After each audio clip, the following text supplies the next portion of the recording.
Hi അസ്സലാമലൈക്കും. നോമ്പും പെരുന്നാളൊക്കെ കഴിഞ്ഞ് ഇന്നു മുതൽ മക്കൾക്ക് മദ്രസ തുറന്നിട്ടോ. അപ്പോൾ അവർക്ക് ചായയൊക്കെ കൊടുത്ത് അവരെ മദ്രസയിലേക്ക് പറഞ്ഞയച്ച് കുറച്ച് റെസ്റ്റ് ഒക്കെ എടുത്തതിന് ശേഷം അടുക്കളയിലേക്ക് കയറിയത്.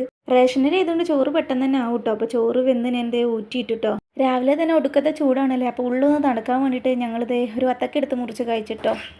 അത് കഴിഞ്ഞ് മക്കളെ ചെരുപ്പൊക്കെ ഒന്ന് ക്ലീൻ ചെയ്യാൻ വേണ്ടി പോയിട്ടോ. അപ്പോൾ നാളെ ഒരു പരിപാടി ഉണ്ട്, അന്ന് ഇടാൻ വേണ്ടിയിട്ടാണ് കേട്ടോ. അപ്പോൾ പെരുന്നാൾക്ക് ഇട്ടിട്ട് അതേപോലെ തന്നെ എടുത്ത് വെച്ചതായിരുന്നു കേട്ടോ. പിന്നെ ഇത് വെള്ളം ഒഴിച്ച് കഴുകാൻ പറ്റാത്തതുകൊണ്ട് നനച്ച് തുടക്കുകയാട്ടോ ചെയ്തത്.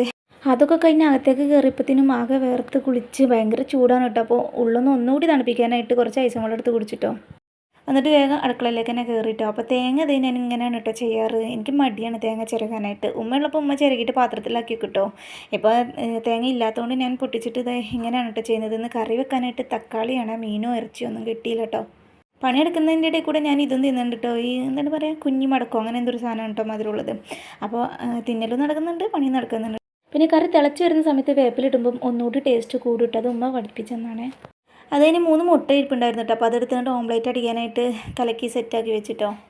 ഓംലേറ്റും തക്കാളി കറി ഉണ്ടെങ്കിൽ പിന്നെ ഇവിടെ ഇറച്ചിയും മീൻ്റെ ഒരു ആവശ്യമില്ല കേട്ടോ. എല്ലാവർക്കും ഇത് ഭയങ്കര ഇഷ്ടമാണ് കേട്ടോ ഈ കോമ്പിനേഷൻ. പിന്നെ ഈ തക്കാളിക്കറിൻ്റെ കൂടെ ഉണക്കമീൻ മാന്തളില്ലേ, അതും കൂടി ഉണ്ടെങ്കിൽ അടിപൊളിയാണ് കേട്ടോ. പിന്നെ ഈ ഓംലേറ്റിൻ്റെ ആവശ്യമില്ല കേട്ടോ.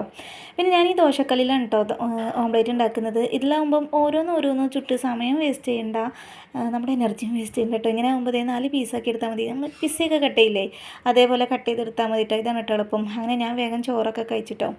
പിന്നെ രാവിലത്തെ ചെറുപയറക്കറിയും ഇന്നലത്തെ വെണ്ടക്കക്കറിയും ഒക്കെ കൂട്ടി വയറ് നിറച്ച് ചോറ് വെച്ചിട്ടോ. അത് ഇനി മക്കളെ പഠിപ്പിക്കാനിരുന്നിട്ടോ, എക്സാം കഴിഞ്ഞിട്ടില്ല.